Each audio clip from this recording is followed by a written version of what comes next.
काही भाज्या आपल्याला आवडत नसल्या तरी हेल्थ बेनिफिटसाठी खाव्याच लागतात. त्याचपैकी एक मुळा. तर मुळ्याचे हेल्थ बेनिफिट्स बरेच आहेत. आता सगळ्यांनाच माहिती असतील, मी काही ते सांगत बसणार नाही आहे. त्यातल्या त्यात कफ कोल्डसाठी आणि अँटी डायबिटिक आहे. तर मुळ्याची भाजी बनवण्यासाठी मुळा स्वच्छ धुवून घेतला, कट करून घेतला. त्याचा जो पाला आहे तो पण कट करून घेतला. तेल गरम केलं कढईमध्ये. तेलामध्ये जिऱ्याची फोडणी आणि लसूण आणि मिरची बारीक थोडंसं ठेचून घेतलं होतं, ते पण घातलं.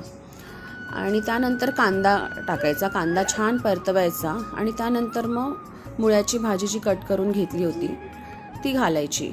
एक 2-3 मिनटं वाफ जाऊ द्यायची. त्यानंतर मग भाजलेल्या शेंगदाण्याचं कूट घालायचं, एक जाडसर. खूप छान टेस्ट येते. नक्की करून बघा अशा प्रकारची मुळ्याची भाजी. भाजी चांगली शिजवून घ्यायची. तर कोणाकोणाला मुळ्याची भाजी आवडते नक्की सांगा मला.